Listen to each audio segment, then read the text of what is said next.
Today's topic: describe the fluid compartments of the body. Fluid compartments, its ionic composition and measurement methods. So today I will confine my lecture on this three part, that is different fluid compartments and their ionic composition, plus mechanism of measurements. Fluids, is it necessary for our body? Yes. Why? You want to maintain your body water to a range. Maintain the water level within a normal range. Whenever there is any change in the volume of water that is we are having, so immediately our homeostasis mechanism will be stimulated. If it is less, we will feel thirsty, we will take water. If it is more, then its excretion will be increased and will bring it down to the normal range. That's why we are doing it. And why it is necessary to keep the water level constant throughout the body. This water is everywhere in my body. And they are actually creating the environment of the cell. If this environment is changed, the cellular function will be changed. So this is water. This water or extracellular fluid is the internal milieu or internal environment of the body. Any change in this environment, the cell has to suffer. If there is any disturbance in the mechanism, we will be suffering disease. That's why we suffer dehydration. So in summer, we suffer stroke. There is hypovolemia, means water level, blood level, it comes down. And we go into shock. And when this controlling mechanism fails, we develop edema, ascites, such problems. So if there is any problem in the mechanism in bringing the water level to a constant level, then we suffer disease. And we have to maintain not only the amount of water, at the same time, composition also. We have to control or we have to maintain the composition. See, if we change the composition of extracellular fluid, there will be a lot of disturbances in the intracellular fluid or in the cell. Cell may not be excited. The excitable tissues cannot be excited. So they will not produce. Whenever you will be producing stimulus, giving stimulus, the cell will not produce. Because there is disturbances in ionic or there is ion imbalance across the membrane. Internal and environment, in internal you will find the composition of the electrolytes is different from, maybe both are present, sodium ion here also present, there also present. But you will find under normal condition, their amount is varying. Similarly, their potassium concentration is varying. If we allow, no, there should not be any difference. We are living in a democratic country, so inside the cell has equal right for the sodium ion. Then what will happen? Okay, I am giving you democracy, you will die. So cannot be given. So that's why it is maintained If it is disturbed, immediately, forcefully, the sodium ion will be taken out by a pump. Sodium potassium pump. We will learn this later in detail.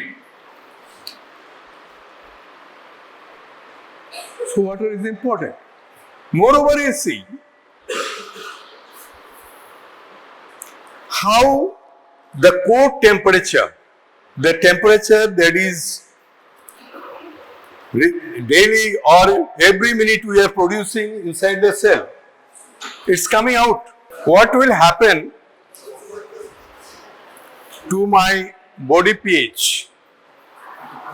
pH in the body fluids if I take less water.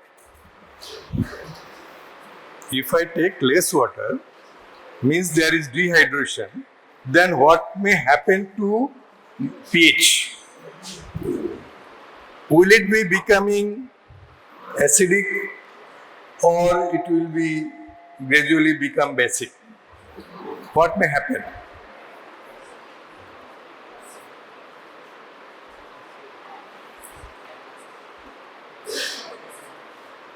And if the water, amount of water in our body, in the body fluids is reduced, what will happen to the thermoregulatory process? Whether we will be able to control our temperature? No. Why no? Because this water actually circulating the heat generated in the tissue, in the cell, to the surface or to the organs from where heat is dissipated.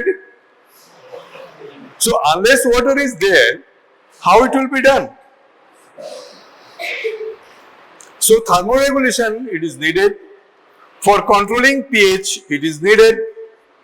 For transportation of, I have taken food.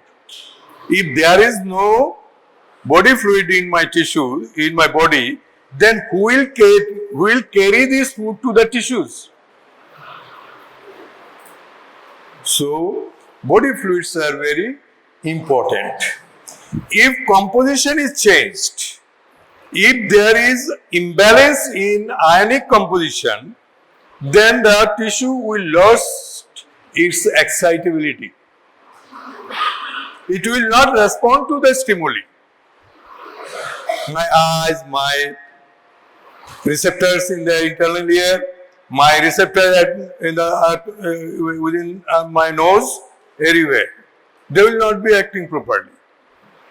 So I will suffer problem. So that's why these are very important. Water, body fluid is very important. So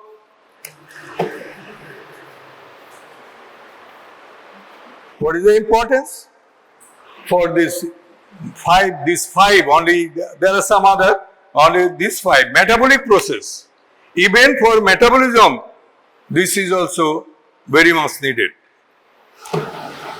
And how much water you have in your body? You have a particular body weight, particularly in adults. So it is the 60% of your body weight. How much? Now you see, calculate your body weight. Suppose your body weight is 70 kilogram, then what would be your fluid level, fluid amount? 42 liter. In female, it is not 50%. There in adult it is 60% of your body weight. In female it is less. Why less? Why less? MCQ. Why less? Because you are having more adipose tissue. With adipose tissue, you are covering some spaces.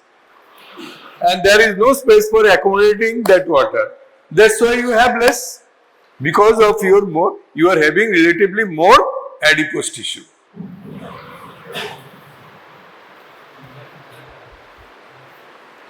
In children, infants, newborn, they are having 80%. Out of 1 kilo, they are having 800 gram of water.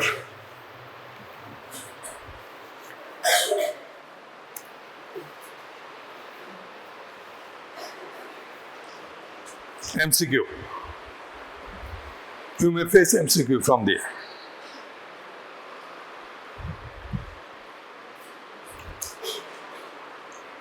You are having on an average 60% of your body weight. Water content is 60% of your body weight. Mineral is 7% and fat 15% and protein 18%. So try to remember this. So major part is water.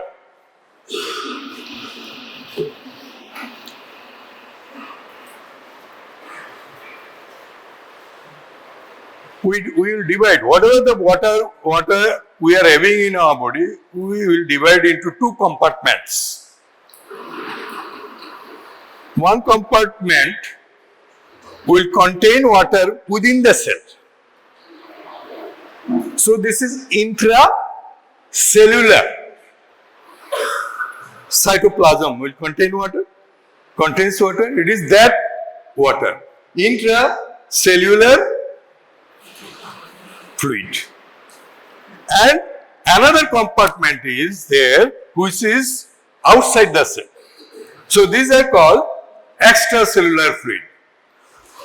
Intracellular fluid, and there is difference between intracellular fluid and extracellular fluid. We will see particularly in ionic electrolyte concentrations. So intracellular, extracellular fluid means fluid outside the cell.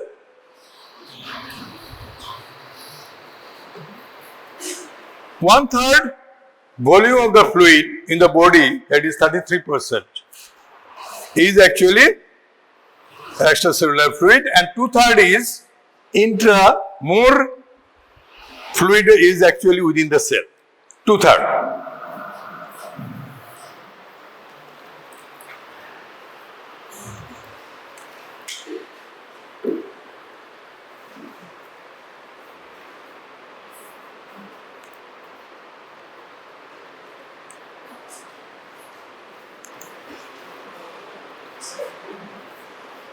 What's wrong? 3.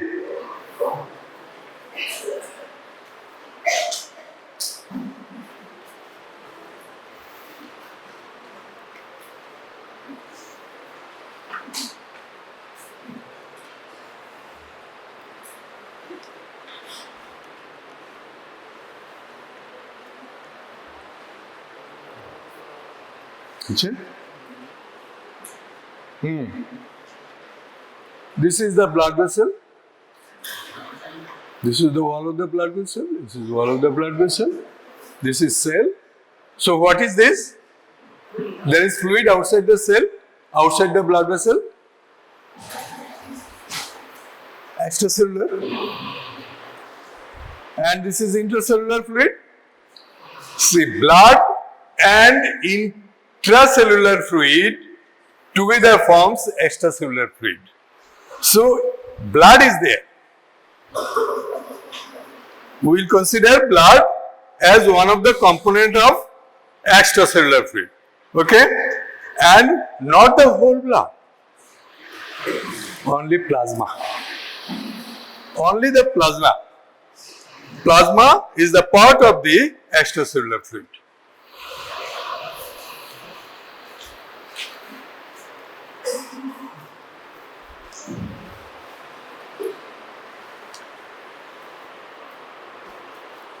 This is not needed so much. TBW means total body water. It is 60% of your body weight, and ECF is 20%, and the other one is ICF is 40% of your body weight. And which comes to be, if you calculate it, this will be 42 liter. And ECF will be 14 liter, that one will be ICF will be 28 liter.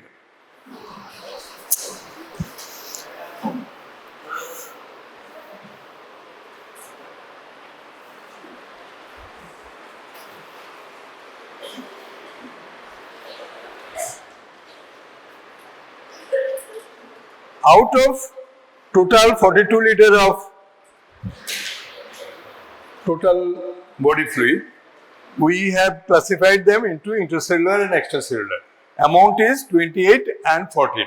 Now again we are dividing extracellular fluid into intravascular fluid, that is plasma, and extravascular fluid. Again, extravascular fluid are further classified. What are these? Fluid in bones, in synovial fluid, fluid in the connective tissue like cartilage, interstitial fluid, in between two cells, in between the cells, these are interstitial fluid. So extracellular fluid also will include this. This is a major portion of ECF. This will constitute the major portion of the ECF. See, 10.5 liter. And the other is transcellular fluid. Transcellular, other outside the cell, some fluid is there in the synovial fluid. Some fluid is in the brain. What is the name of this fluid? CSF, cerebrospinal fluid. Some fluid is in my eyes, eyeball. Everything he will answer.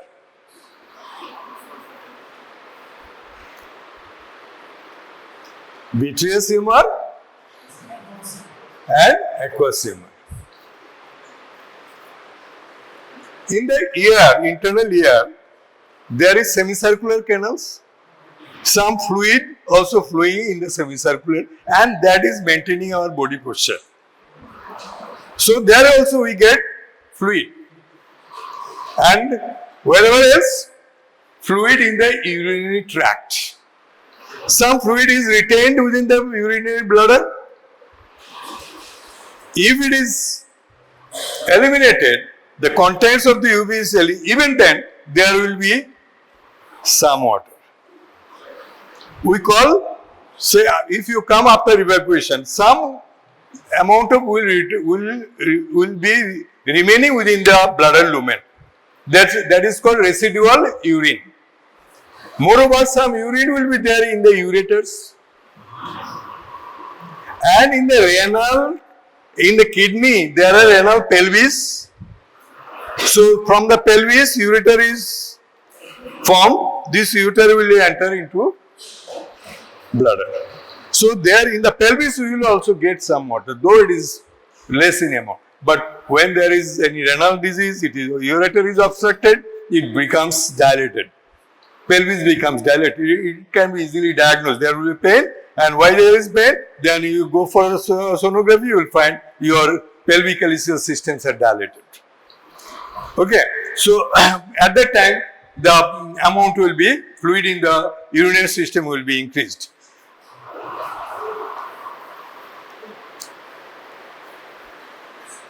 Fluid in the interpleural space.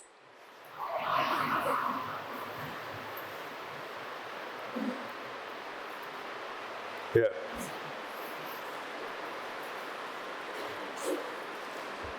Ready?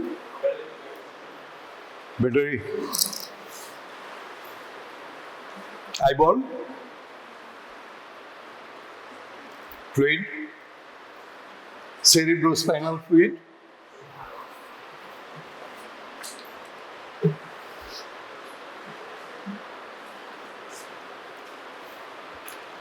Lung, chest.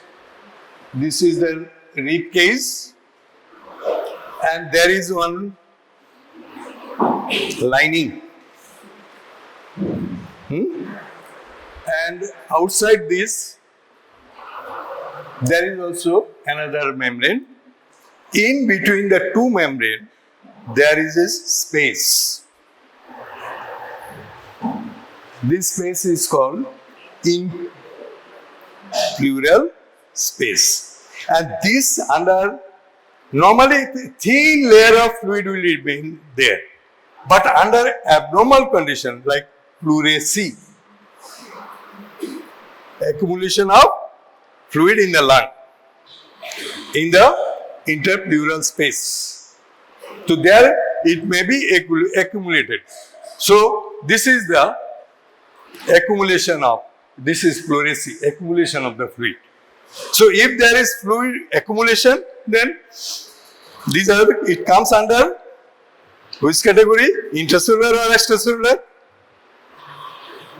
Fluid that is present here, intracellular fluid, you will consider this fluid under which compartment?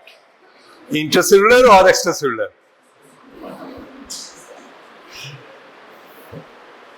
Why I have shown this?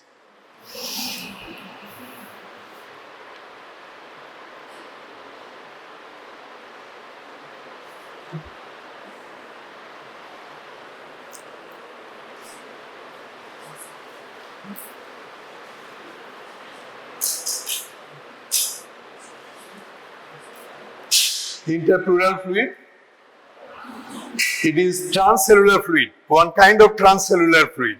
This transcellular fluid comes under extracellular fluid.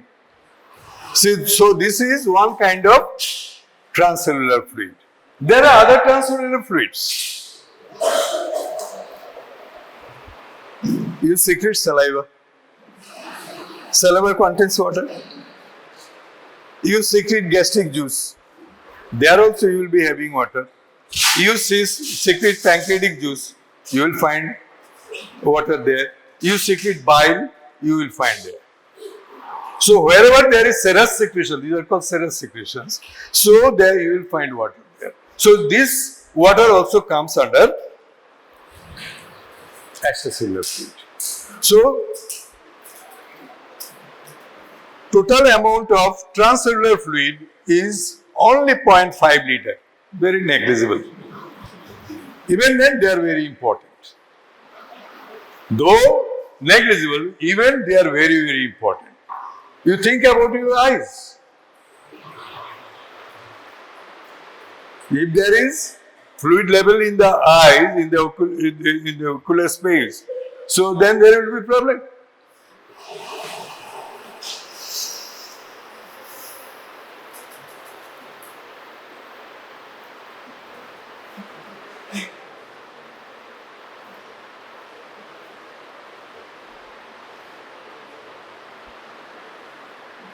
Heart. Outside the heart, there is a thin membranous sac-like structure. This is called pericardium. Outside the heart, inside the pericardium, there is a space. So under abnormal condition, pathological condition, fluid may become accumulated here. So this fluid also come under extracellular fluid, transcellular fluid. See, there is also a sac which is holding all my visceral organs. All my visceral organs, it is holding. So when there is any abnormality in osmotic pressure regulation, so there will be formation of edema. There will be formation of ascites. This ascitic fluid are accumulated in this bag, in this sac. As a result, see the condition of the sac. So this is called ascites. So this ascitic fluid also comes under, it is a transcellular fluid and it comes under extracellular fluid.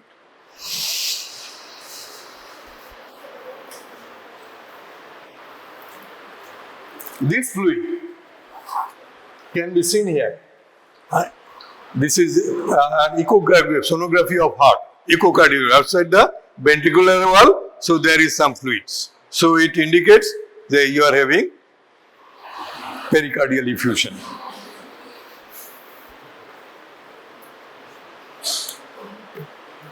Well, let us calculate. Let us calculate or estimate. How can we estimate? Extracellular fluid is 0.4% of my body weight. If your body weight is 70 kg, how much it will come? This much. and ECF is 0.2% of your body weight. And how much it will come? 14 liter. And interstitial fluid, it is the 0.75% of ECF. You know the ECF? Now you calculate the 0.75% of ECF. And plasma volume is 0.25% of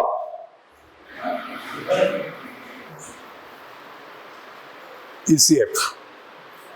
It is some mistake is there, so it will be ECF. Plasma volume, sorry. Plasma volume is this much.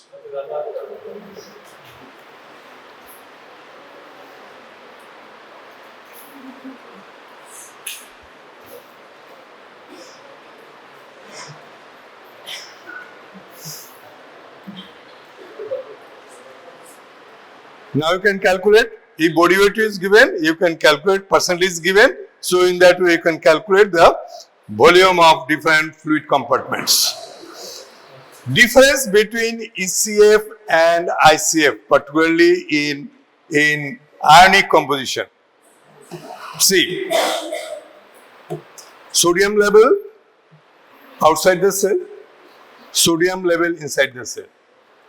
Potassium level outside the cell, inside the cell.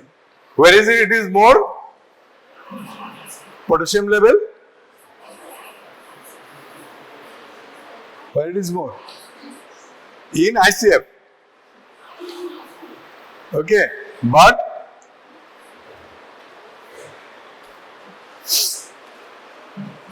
calcium ion outside the cell. See, this is the muscle. Whenever calcium ion enters within the cell by some mechanism, actually by electrical impulse, when it stimulates circuitubular system, we know muscle fiber, muscle cell has circuitubular system. This circuitubular system, at the end of the circuitubular system, there is some sac-like structure. It is the storage of calcium ion.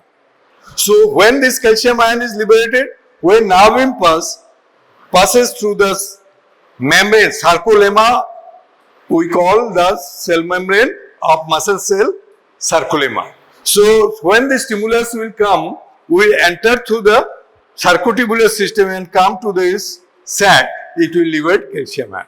When this calcium ion is liberated, it helps in forming actin and myosin bridge, and as a result they will slide among each other. So there will be shortening. So if there is no calcium ion, there will not be contraction. If always calcium ion is there, so when they will remain contracted form, they will not be relaxed. So after creation of contraction, they should be eliminated from the sarcoplasm again into the tubule. Otherwise, next time I will not be able to contract the muscle.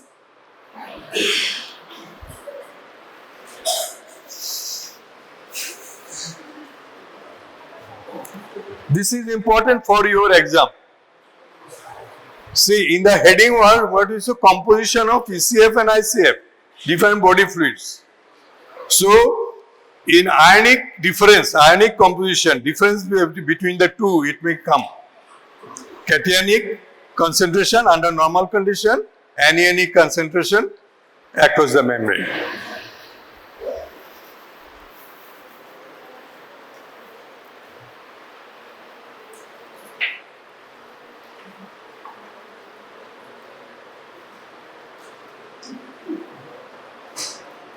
This is the composition of these ions in plasma, interstitial fluid, and in the intracellular fluid.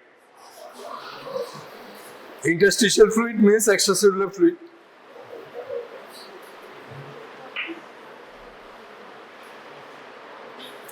This table you will get in your academic book.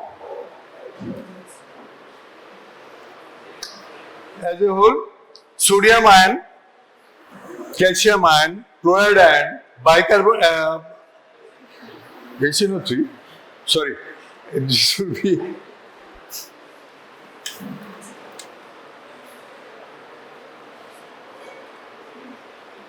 see how can we measure different fluid compartments. First we will see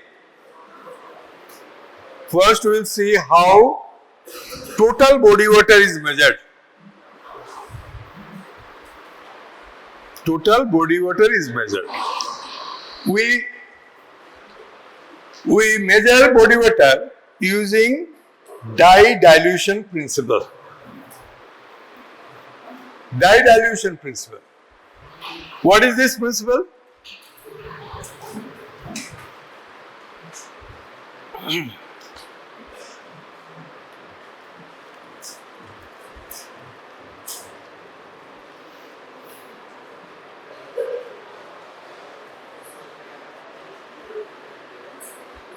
There is a container, and container is there holding some fluid. I don't know the amount of the fluid. I don't know the volume. I have to calculate the volume. So what has been given to me? I have been given a dye. And known quantity of dye has been given to me. So I will add this dye .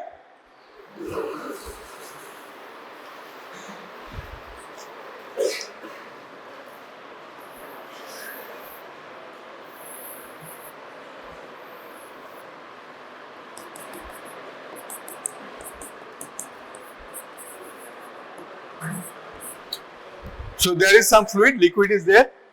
I don't know the volume. So I want to know the volume. So I have been given to estimate the volume, to calculate the volume. What has been given? A dye.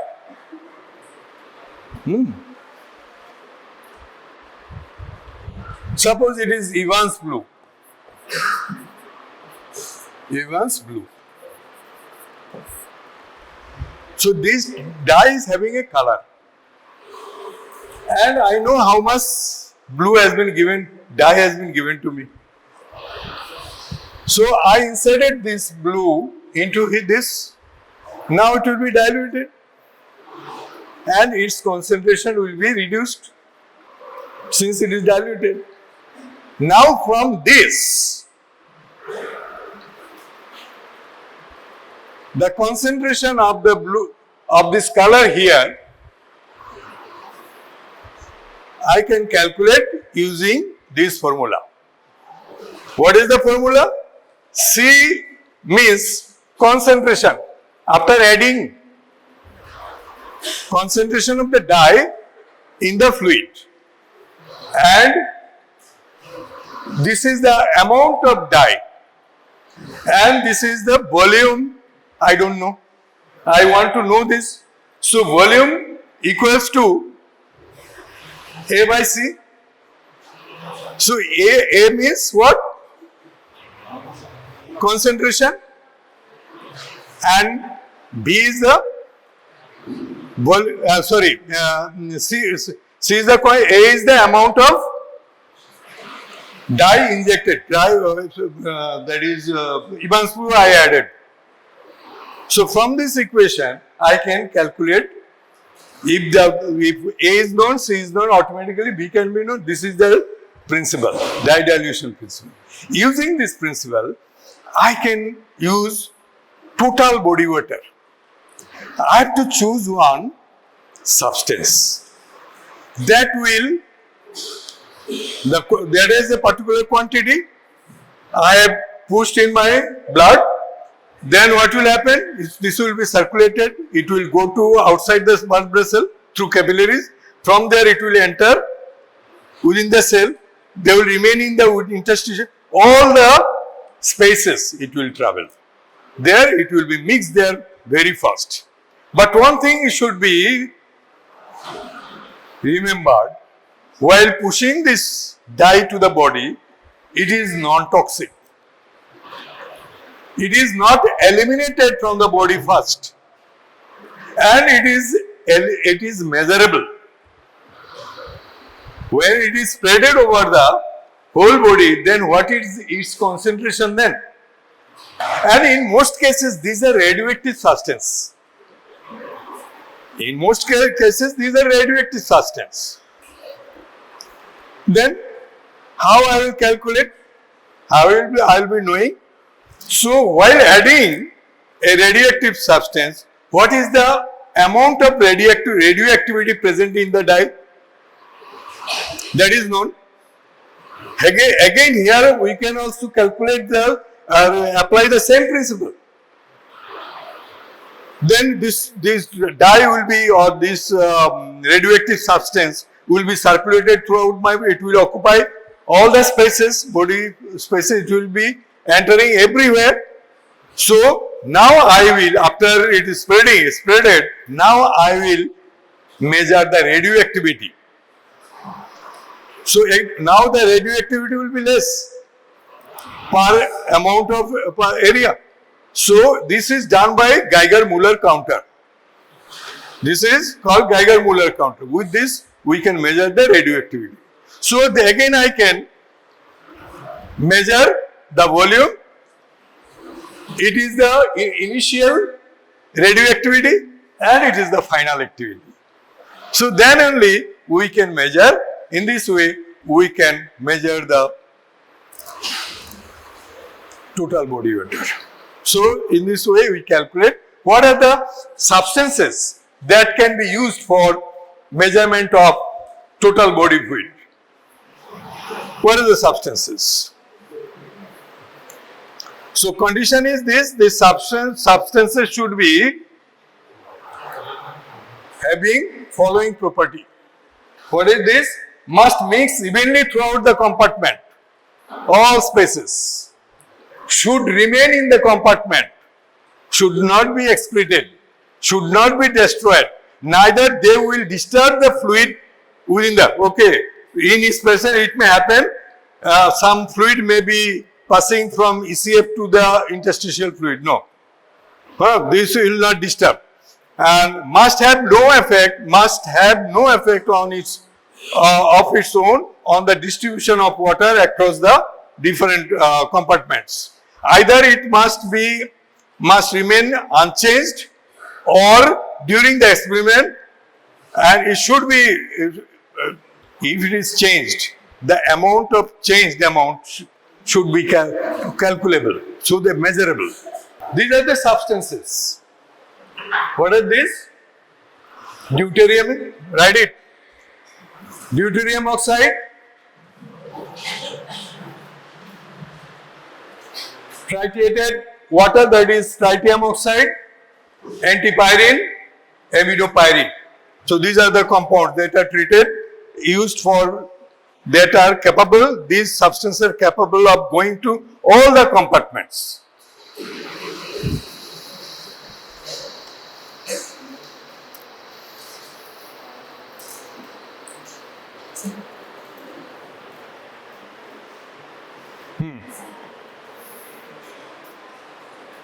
Now we will measure the ECF.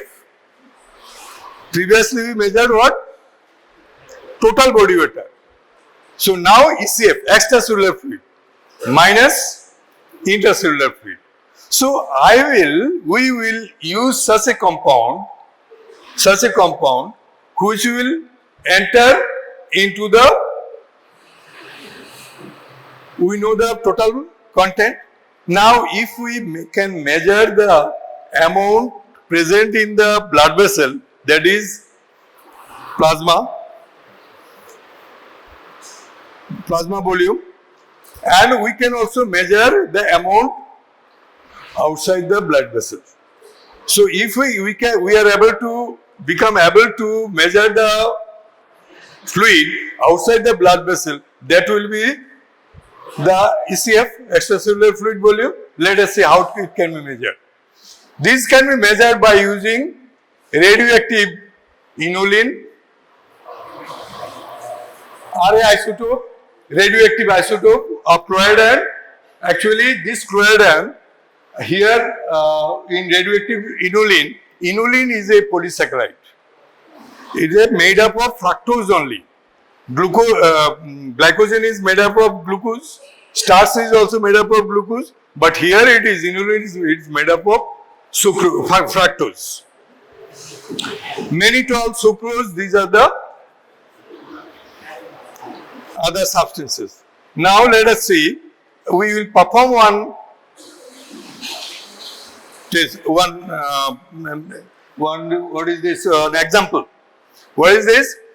Quantity of sucrose injected 150 milligram, and urinary secretion means loss. It is 10 milligram, and concentration of sucrose in plasma is 0.01 milligram per ml. So our equation is volume divided by volume, and this is the amount injected, and this is the amount lost in urine. Since some amount is lost, so it should be deducted from here, divided by concentration of sucrose in the plasma. Then put it in the equation, 150 minus 10 divided by 0.01, and how much it comes? 14,000 milliliter, that is 14 liter. Okay, that's all. So now in this way, all the fluid compartments can be measured, and what are the composition you could know, and importance of body fluids in our body, and different compartments of the body fluids.